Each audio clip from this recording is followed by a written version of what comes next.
Being a background extra is one of the biggest first steps for a lot of actors. And in addition, it is a ton of fun and a very unique experience overall. So in this video, I'm going to talk about the 5 things that I wish I knew before becoming a background extra. Oh, hi, Marc.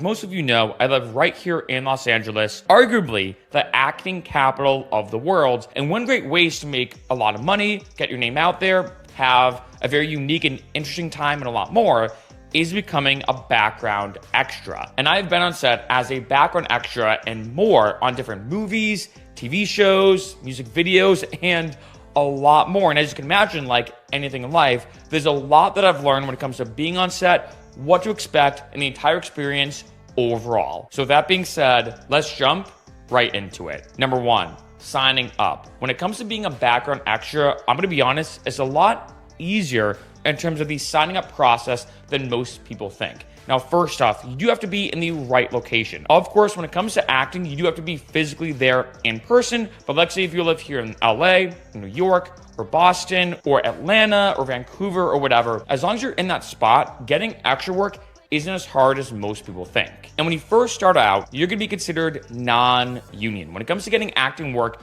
you're gonna see this on a lot of sites that you can get either non-union jobs or union jobs, SAG and AFTRA being an example of union work. So in the beginning, there's a lot more, as you can imagine, a lot more non-union work. That will be your classification. And when it comes to getting this extra work, my best suggestion, I know it sounds weird, is go on Google and type in your area, then casting agency or background agency or extra agency. So for example, here in LA, one of the most notable ones is Central Casting. And when it comes to signing up at one of these agencies, you have to do this once. So you let's say submit a photo or a headshot. Sometimes they take it for you there. Then you submit some details about like your height, your weight, hair color, eye color, basically all these different attributes about you, because typically when it comes to background work, depending on the gig, for example, they want a very particular look. For example, I was on one TV show where they said, hey, we need a group of Italians, people who will look Italian, to be involved in this role, and I got the part pretty quickly. Love it or hate it, kind of the way the industry works, they're big on having the right look. So the best way to get work right in the beginning is sign up with an extra agency or background casting agency. That way they can send you a bunch of roles right away. And you'd be surprised, like my inbox, once I signed up through Central Casting, for example, got flooded. But let's say if you live in Atlanta, a big place to film, you can type in Atlanta background casting, Atlanta background agency, something along those lines. Now, other times you can get gigs from what I like to call one-offs, where it's not necessarily an agency or whatever, a casting agency, it's more of the production company or even the people themselves making the film, the project, the commercial, whatever, just saying, hey, we need some people this Saturday at this time. We're looking for some people to do X, Y, and Z. And sometimes they post it in Facebook groups, sometimes it's randomly online. I've even gotten casted through Instagram, which was kind of interesting. You never know. So my best suggestion, especially in the beginning, is 1, start with agencies. They're the ones that, let's say a lot of movies, for example, will go to saying, hey, we need 1,000 extras or 100 extras or whatever that have this particular look. And then the agency themselves will go to their roster, and hopefully you are on it, and then kind of go through the entire catalog and figure out who's going to work for this part. And being honest, you're gonna get way more gigs through an agency because that's what they specialize in than kind of a one-off. However, I do suggest sign up with as many groups as possible. Number 2, the logistics. So let's say you got that gig, you got booked and everything, now you're ready to go. A lot of things I wanna mention. First off, kind of typical, but I have to say it, get there early. As a classic saying goes, if you get there early, you're on time. If you're on time, you're late. And there's a bunch of different reasons why. I gotta be honest too, I'm just gonna be blunt.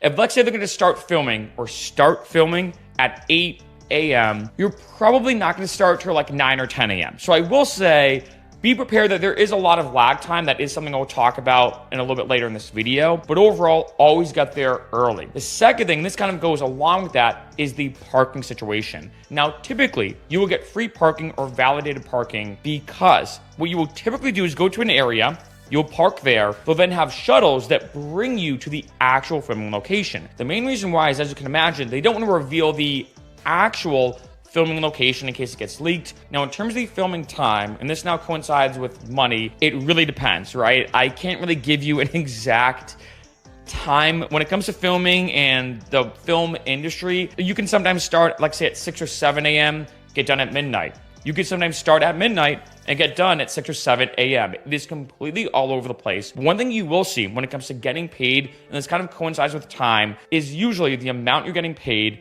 slash an hour. So it might say 130/8. What this means is you're getting paid $130 to work for 8 hours. Now, of course, you never know how much money you're gonna make. At a certain point, you do get overtime pay, which is awesome. But keep in mind, when it comes to the overall pay, you're looking, and this does change, of course, over time, $150 per day. So I'm gonna be honest, I've met people who do this full time. They do it 5 days a week. They make about $150, like say each day. They're making $750 per week. This is not taxed. So this is the former accountant in me. I don't want to say I'm a former accountant, but I'm not your accountant.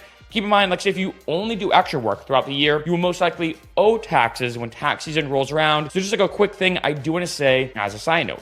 In addition, in case you didn't know, they do provide food on set. So I'm not gonna lie, it's a lot of fun. Like you get there, you're meeting a lot of people, you're getting paid like say $150 for the day, plus you're getting free food. They usually have like say coffee there as well and other snacks. And there is something as well about the vibe of being on set. It's super interesting as well, especially if it's your first time, to really see how things work behind the scenes. It's a very unique and amazing experience. Number 3, bringing stuff. This is probably the biggest one I really wish I knew before getting into extra work, and that is bring items. Now, one thing I want to say, like I mentioned earlier, when you park, you will typically park at a different location. Shuttles will take you to the filming location. If you leave anything in your car, in that kind of parking area, you probably won't be able to access it until the end of filming, which could be hours later. So make sure you always bring the amount of stuff you need with you. So first off, bring like say a backpack, a drawstring bag, whatever you want to use, and that way you can bring all this stuff with you from the parking area to the actual filming location. If let's say you need an EpiPen or some type of medication or whatever, bring it with you. Do not leave it in the parking area. Now, there are a couple things I do have to stress you should definitely bring with you. 1, pens. Just trust me on this. Go to, like, say, the dollar store or whatever, grab a pack of pens, because typically what happens when you get there and when you leave, you have to fill out a few different pieces of information. And I don't know why, but you, let's say, get on set. All this super expensive equipment.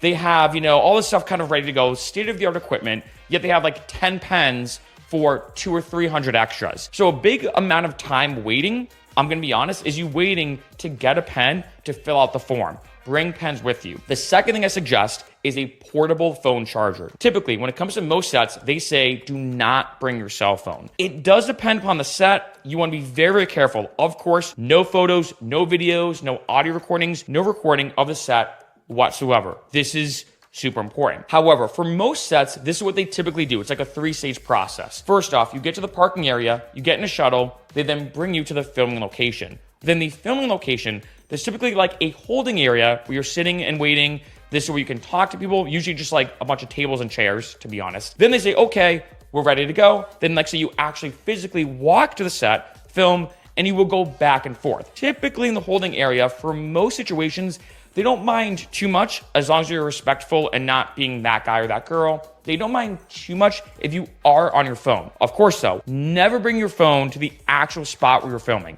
Ever. Never do that. But in the holding area where you're waiting, as long as you're respectful, it's usually not too bad. And this is why I suggest bringing a portable phone charger, because you'd be surprised, and this is important, how much downtime there is on set. Sometimes you're waiting for 3 hours doing nothing. And hey, you're still getting paid.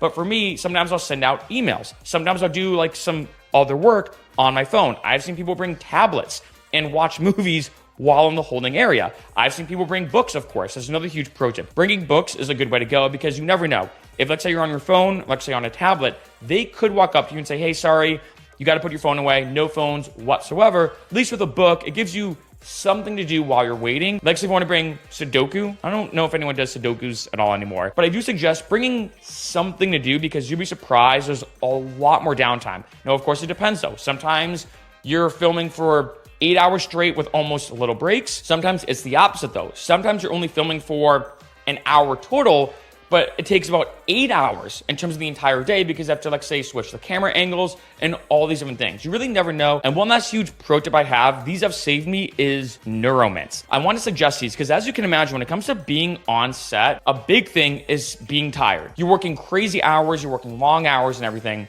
And the problem is I find when it comes to coffee, one, Coffee is a valuable resource on set, and it usually runs out super fast. The second thing is if you have, let's say, a lot of coffee, you want to be that guy or that girl having to run to the bathroom over and over again. So when it comes to Neuromints, these are mints, as they sound, and each mint has 40 milligrams of caffeine. So each mint is roughly equal to half a cup of coffee. So I'll usually bring a pack of these with me. Because let's say I'm in the holding area and it's, 8 p.m. and we've been filming all day since the early morning and I need a quick pick me up and the coffee ran out and I don't want to be drinking a ton of liquid so I don't have to go to the bathroom over and over again. I'll pop a couple mints and I'll be good to go. These have saved me so many times on set. Super, super helpful. Number 4, being professional. Now I want to mention this. I know some of this seems like Captain Obvious, but I want to stress this one because I think when a lot of people do background extra work, they look at it as a very casual, easy thing.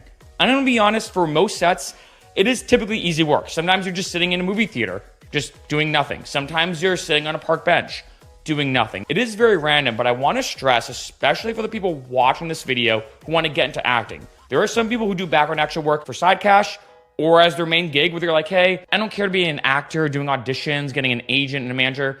I just want to do background work. But for those people who are looking at it as the first stepping stone, being professional on set really goes a long way because I've noticed for a lot of extras, they do treat it kind of like a casual thing as like, I'm in the background, who cares? But the truth is you truly never know. And this is a big thing I do have to kind of drive home. I think there is something to be said that by being professional and really being attentive and everything, it really does go a long way. Number 5, looking forward. Now I want to stress for this one, be very, very careful. Having social cues and just human psychology in mind is a huge thing. Being logistically aware of the set is a huge thing. With that being said, I want to talk about this one because I've luckily gotten bumped up on sets from an extra role as a result of this. And that is this. For a lot of extras, like I said earlier, not only are they not professional per se, I don't mean that in a bad way, but they're just kind of casually doing it. But a lot of them are looking at it as, I'm being an extra, no big deal. However, if you're really trying to move up, the first thing I suggest, network as much as you can. Now, you do want to be careful, right? Because if you're on set, you're trying to talk to the producer while they're trying to do work, you could get thrown off set. And my best suggestion for a lot of people out there, like say if you are pursuing acting, go on set a few times, right? Just kind of understand the vibe, the flow of, how things are filming, to understand kind of the way things work. And then start being like, okay, when I go to set now, my goal is to get one of the PA's contact information, maybe their email, even their Instagram, right? Just something we can start kind of making moves and looking forward, because a lot of people do get kind of stuck sometimes in the kind of extras bubble. There is this myth, I think there's some truth to it, where let's say if you're an extra too much, you get labeled as the background guy or the background girl. Because I have noticed, especially on set, some people kind of falling into this extra role of this extra mindset of like, all right, this is all I'm doing and that's it. But always look at each set as a huge opportunity to network, meet the right people. I mean, hey, I've even gotten gigs because I met other extras. We networked, exchanged information, and they're like, hey, contact this person. They need someone for this weekend or whatever. You never know who you're going to meet or what's going to happen.